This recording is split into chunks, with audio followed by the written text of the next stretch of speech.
जय हिंद, वंदे मातरम। आप सभी का स्वागत है सक्सेस वर्ल्ड एमसीक्यू चैनल पर। तो चलिए आज के इस वीडियो में लुसेंट साइंस से 25 ऐसे प्रश्नों को लेकर आए हैं जो कि हर एक एग्जाम्स में बार बार पूछे जाते हैं और आने वाले एग्जाम्स में भी पूछे जाएंगे। तो आप लोगों को पूरा सेशन एंड तक जरूर देखना है। तो आज के सेशन का फर्स्ट क्वेश्चन है, सापेक्षिकता का सिद्धांत किस वैज्ञानिक ने दिया था। और फ्रेंड्स, अगर आपको पहले से किसी भी प्रश्न का आंसर आता है तो आप लोग कमेंट बॉक्स में आंसर जरूर लिखेंगे। आंसर लिखने से आपको प्रश्न ज़्यादा दिन तक याद रहते हैं। तो देखिए, सापेक्षिकता का सिद्धांत ये किस वैज्ञानिक ने दिया था, तो ये दिया था अल्बर्ट आइंस्टीन ने। 20 प्रश्न का बिल्कुल सही जवाब हो जाएगा। काफ़ी बार पूछा गया प्रश्न है, ध्यान रखना है। नेक्स्ट क्वेश्चन देखते हैं, परमाणु रिएक्टर में मंदक और प्रशीतक के रूप में किसका प्रयोग किया जाता है। प्रत्येक स्टूडेंट को कमेंट बॉक्स में आंसर लिखने हैं, एक भी प्रश्न को आपको स्किप नहीं करने हैं। तो इस प्रश्न का सही जवाब हो जाएगा ऑप्शन बी, भारी जल का। परमाणु रिएक्टर में मंदक और प्रशीतक के रूप में भारी जल यानी कि जिसे D2O ड्यूटेरियम ऑक्साइड भी बोला जाता है, इसका प्रयोग किया जाता है। नेक्स्ट क्वेश्चन देखते हैं, ग्लूकोज का ग्लाइकोजन में परिवर्तन यकृत में होता है, लेकिन इसका संग्रह कहाँ होता है। सोच समझ कर आंसर करना है। इसका सही जवाब है ऑप्शन सी, यकृत और पेशिया में। इस प्रश्न का बिल्कुल करेक्ट आंसर हो जाएगा। और यकृत जो है ये मानव शरीर की सबसे बड़ी ग्रंथि होती है, ध्यान रखना है। नेक्स्ट क्वेश्चन देखते हैं, चोट लगने पर किस प्रोटीन के द्वारा रक्त जमता है। इस क्वेश्चन से रिलेटेड 2 और क्वेश्चंस बताते हैं, तीनों को आपको ध्यान रखना है, काफ़ी बार एग्जाम में पूछा जाता है। तो देखिए, शरीर में कहीं पर भी चोट लगने से या कटने से रक्त बहने लगता है, तो उस रक्त को बहने से कौन रोकता है, यानी कि किसके द्वारा रक्त जमता है। तो प्रोटीन का नाम है फाइब्रिनोजन। ऑप्शन ए इस प्रश्न का बिल्कुल सही जवाब हो जाएगा। अगर आपसे पूछे कि कौन सा विटामिन रक्त जमाने में मदद करता है, तो विटामिन की बात करें तो विटामिन के हो जाएगा। और विटामिन के का रासायनिक नाम होता है फिलोक्विनोन। ठीक है। अगर बात करें कि कौन सा एंजाइम रोकता है, तो थ्रोम्बिन। ठीक है। तीनों को यहाँ पे लिख दिए हैं, तीनों को याद रखना है, काफ़ी बार एग्जाम में पूछा जाता है। तो प्रोटीन की बात करें तो फाइब्रिनोजन हो जाएगा, विटामिन की बात करें तो विटामिन के हो जाएगा, और एंजाइम की बात करें तो थ्रोम्बिन हो जाएगा, ध्यान रखना है। नेक्स्ट क्वेश्चन है, मलेरिया रोग का प्रमुख कारण क्या है। इस प्रश्न का सही जवाब है option B, plasmodium. Next question देखते हैं, मनुष्य के शरीर में इंसुलिन का निर्माण कहाँ पर होता है। इंपॉर्टेंट प्रश्न है। इसका सही जवाब है ऑप्शन सी, अग्नाशय में। मनुष्य के शरीर में अग्नाशय में इंसुलिन का निर्माण होता है। आपसे प्रश्न पूछा जाता है कि इंसुलिन की कमी से कौन सा रोग होता है, तो डायबिटीज, जिसे मधुमेह भी बोला जाता है, तो मधुमेह नामक रोग होता है, ध्यान रखना है। नेक्स्ट क्वेश्चन देखते हैं, ठोस को गैस में बदलने की क्रिया को क्या कहते हैं, यानी कि ठोस को सीधे गैस में बदलने की क्रिया को क्या बोला जाता है। इसका सही जवाब है ऑप्शन सी, ऊर्ध्वापातन बोला जाता है, ध्यान रखना है।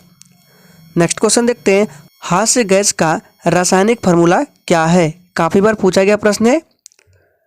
इस प्रश्न का सही जवाब है ऑप्शन बी, N2O। याद रखना है, हास्य गैस का रासायनिक सूत्र N2O होता है। कभी कभी ऑप्शन में N2O ना लिखकर इसका नाम लिख दिया जाता है, तो N2O का नाम क्या है, इसका नाम है नाइट्रस ऑक्साइड। दोनों को ध्यान में रखना है। नेक्स्ट क्वेश्चन देखते हैं, तत्वों में किसका गलनांक सबसे कम होता है। तो देखिए, तत्वों की बात करें तो इसमें सबसे कम गलनांक किसका होता है, तो हीलियम का होता है। ऑप्शन डी इस प्रश्न का बिल्कुल सही जवाब हो जाएगा। हीलियम का संकेत क्या होता है, इसका संकेत He होता है, और परमाणु क्रमांक 2 होता है।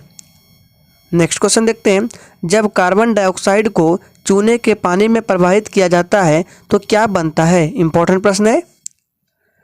तो देखिए, जब कार्बन डाइऑक्साइड को चूने के पानी में प्रवाहित किया जाता है तो क्या बनता है, कैल्शियम कार्बोनेट बनता है। ऑप्शन बी इस प्रश्न का बिल्कुल सही जवाब हो जाएगा, ध्यान रखना है।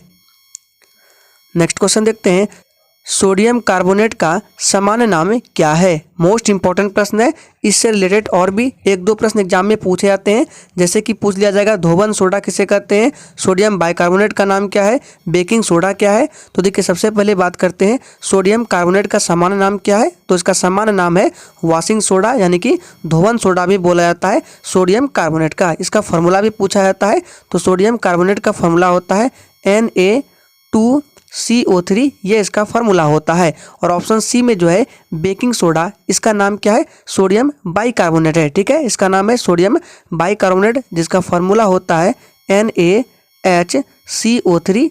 तो दोनों को ध्यान में रखना है। सोडियम कार्बोनेट का होता है Na2CO3 और सोडियम बाइकार्बोनेट जिसको बेकिंग सोडा बोला जाता है, इसका होता है NaHCO3। नेक्स्ट क्वेश्चन देखते हैं, लेड संचायक बैटरी में कौन सा अम्ल प्रयोग किया जाता है? काफ़ी बार पूछा गया प्रश्न ये भी। तो देखिए, लेड संचायक बैटरी में सल्फ्यूरिक अम्ल का प्रयोग किया जाता है, जिसका फार्मूला होता है H2SO4, ध्यान रखना है। नेक्स्ट क्वेश्चन देखते हैं, विरंजक पाउडर को तैयार करने वाली गैस कौन सी है?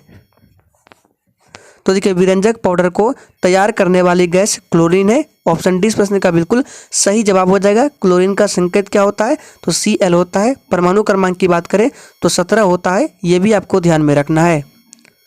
नेक्स्ट क्वेश्चन देखते हैं, पोटेशियम नाइट्रेट का उपयोग व्यावसायिक रूप में किस उद्योग में किया जाता है? इस प्रश्न का सही जवाब, अगर आपने ऑप्शन सी को दिया है तो बिल्कुल सही जवाब दिया है, पटाखों के निर्माण में किया जाता है। और ये भी ध्यान में रखना है, पोटेशियम नाइट्रेट को साल्ट पीटर भी कहा जाता है। आपसे पूछ सकता है कि इनमें से किसे साल्ट पीटर बोला जाता है? तो पोटेशियम नाइट्रेट को बोला जाता है, जिसका सूत्र होता है KNO3। फार्मूला को भी ध्यान में रखना है। नेक्स्ट क्वेश्चन देखते हैं, सूखी बर्फ या ड्राई आइस क्या है? तो देखिए, सूखी बर्फ या ड्राई आइस ठोस कार्बन डाइऑक्साइड होता है। इस प्रश्न का बिल्कुल करेक्ट आंसर हो जाएगा, ध्यान रखना है। नेक्स्ट क्वेश्चन है, वह सूक्ष्माणु जिसके पास कोई विद्युत आवेश नहीं होता है वह क्या है? इलेक्ट्रॉन है, प्रोटॉन है या न्यूट्रॉन है? तो इस प्रश्न का सही जवाब आप सभी जानते हैं, न्यूट्रॉन है। इसके पास कोई चार्ज नहीं होता है, इलेक्ट्रॉन पर माइनस होता है, प्रोटॉन पर प्लस होता है, ध्यान रखना है। और नाभिक में न्यूट्रॉन और प्रोटॉन होते हैं, ये भी आपको ध्यान में रखना है। नेक्स्ट क्वेश्चन देख लेते हैं, परमाणु के नाभिक के घटक क्या है? यानी कि पूछा जा रहा है परमाणु के नाभिक में क्या पाए जाते हैं? तो आप सभी जानते हैं प्रोटॉन और न्यूट्रॉन पाए जाते हैं। 20 प्रश्न का बिल्कुल करेक्ट आंसर हो जाएगा। न्यूट्रॉन की खोज किसने की थी? तो इसकी खोज जेम्स चैडविक ने 1931 ईस्वी में की थी, ध्यान रखना है। प्रोटॉन का खोज पूछे तो गोल्डस्टीन हो जाएगा, इलेक्ट्रॉन का पूछे तो J.J. थॉम्सन हो जाएगा। तीनों को ध्यान में रखना है। नेक्स्ट क्वेश्चन है, भारी जल जिसे गुरु जल भी बोला जाता है, इसका रासायनिक संगठन क्या होता है? तो अभी हमने ऊपर बताया कि भारी जल का फॉर्मूला क्या होता है? D2O, ड्यूटेरियम ऑक्साइड होता है। डी इस प्रश्न का बिल्कुल करेक्ट आंसर है। नेक्स्ट क्वेश्चन है, एक परमाणु द्रव्यमान संख्या को कैसे निर्धारित किया जाता है? यानी कि आपको बताना है परमाणु द्रव्यमान संख्या कैसे निकाला जाता है। तो इस प्रश्न का सही जवाब है, कुल प्रोटॉन तथा न्यूट्रॉन की संख्या को जोड़कर परमाणु द्रव्यमान संख्या निकाला जाता है। सी इस प्रश्न का बिल्कुल करेक्ट आंसर हो जाएगा, ध्यान रखना है। नेक्स्ट क्वेश्चन देखते हैं, वायु में किस अक्रिय गैस का अनुपात सबसे अधिक होता है? इंपॉर्टेंट प्रश्न है। तो देखिए, वायु में आर्गन जो अक्रिय गैस है इसका अनुपात सबसे अधिक होता है। सी इस प्रश्न का बिल्कुल सही जवाब है। नेक्स्ट क्वेश्चन है, निम्नलिखित में से कौन सी धातु सबसे अधिक भारी धातु है? तो इस प्रश्न का सही जवाब, अगर आपने ऑप्शन डी को दिया है तो बिल्कुल सही जवाब है, ओस्मियम होता है। इसका परमाणु क्रमांक की बात करें तो 76 होता है। सबसे हल्की धातु बात करें तो लिथियम, जिसका परमाणु क्रमांक 3 होता है। नेक्स्ट क्वेश्चन देखते हैं, दूध को दही के रूप में खट्टा करना ये किसका एक उदाहरण है? तो देखिए, दूध को दही के रूप में खट्टा करना यह एक किण्वन का उदाहरण है। सी इस प्रश्न का बिल्कुल करेक्ट आंसर हो जाएगा। नेक्स्ट क्वेश्चन है, निम्नलिखित विकल्पों में से कौन से रोगी के उपचार में डायलिसिस आवश्यकता पड़ती है? इसका सही जवाब है ऑप्शन सी, गुर्दे की खराबी। गुर्दे की खराबी के रोगी के उपचार में डायलिसिस का उपयोग किया जाता है। नेक्स्ट क्वेश्चन देखते हैं, कौन सी गैस जल में विलीन होने पर उसे अम्लीय बना देता है? इंपॉर्टेंट प्रश्न है। इस प्रश्न का सही जवाब है option B, carbon dioxide. CO2 जो है ये जल में विलीन होने पर उसे अम्लीय बना देता है। और याद रखना है, किसी विलयन का pH मान अगर 7 से कम होता है तो वह विलयन अम्लीय होता है। अगर 7 के बराबर होता है तो उदासीन होता है, 7 से अधिक होता है तो वह विलयन क्षारीय होता है। तीनों कंडीशन को ध्यान रखना है। इससे रिलेटेड एक प्रश्न एग्जाम में पूछा जाता है। नेक्स्ट क्वेश्चन है, अम्ल खाली स्थान लिटमस को खाली स्थान में बदल देता है।